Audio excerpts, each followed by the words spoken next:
ও যুবক, 14 তারিখে ফুল দেওয়ার লেগে পাগল হয়ে যাও, 31st নাইটে রাত মানানোর জন্য দেওয়ানা হয়ে যাও।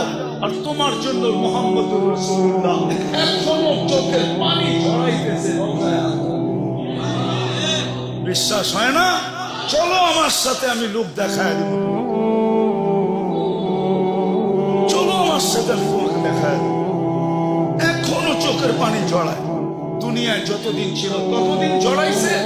মৃত্যু লগ্নে আল্লাহ সান্নিধ্যে চলে যাবে, তখনও জড়াইতেছে, এখনো জড়াবে।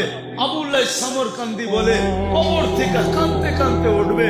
আমার তো মনে হয় আমার জাতির দিলের ভিতরে দিল নাই, পাথর পাথর পাথর। নাইলে দিল কেন কাঁপবে না, চোখ দিয়ে পানি কেন এই কথার পরে ঝরবে না যে নবী মুহাম্মদুর রাসূলুল্লাহ কিয়ামতের রাজা। আল্লাহ মালিক বটে, রাজা আমাদের নবীজি।